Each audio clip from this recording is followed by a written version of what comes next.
Je suis un maître de conférences en physique à l'université de Pau et des Pays de l'Adour, où j'enseigne depuis déjà fort longtemps.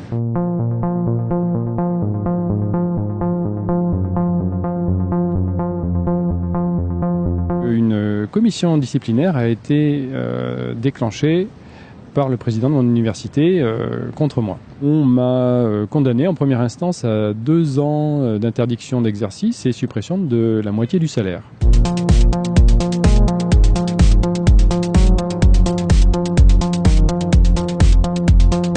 Le président de l'université a reçu un signalement de la part de la DILCRA et un peu plus tard une lettre du président du CRIF en personne qui, elle, était carrément diffamatoire et je dirais même assez délirante. Le CRIF me reproche d'être raciste, antisémite, négationniste et d'être fou.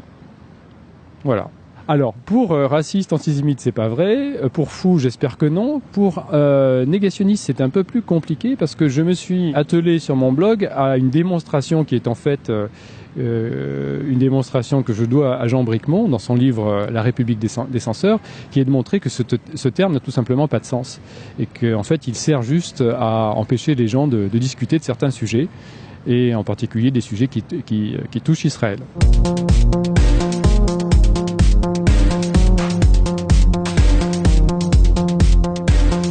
Alors, d'abord, je défends une thèse qui est reconnue par quiconque fait un minimum de physique, c'est-à-dire qui est démontrable par un étudiant de première année en physique et qui a d'ailleurs été publiée par la revue officielle de la Société européenne de physique à l'automne 2016, donc au 15e anniversaire des attentats, qui est que les 3 gratte-ciel qui se sont écroulés le 11 septembre n'ont pas pu s'écrouler à cause des incendies.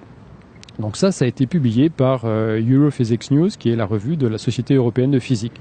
Je n'ai fait que reprendre cet article, et bien que des gens prétendent toujours que l'affaiblissement de la structure par la chaleur des incendies suffise, en réalité, ils sont incapables de le démontrer, puisqu'on peut démontrer l'inverse. Nous, en tant que scientifiques, nous avons un devoir de lanceur d'alerte, et nous pouvons réveiller l'humanité au sens large, puisque j'ai des contacts avec des Américains, avec des Allemands, et qui sont tous dans la même démarche. Donc il y a quand même des gens qui savent réfléchir.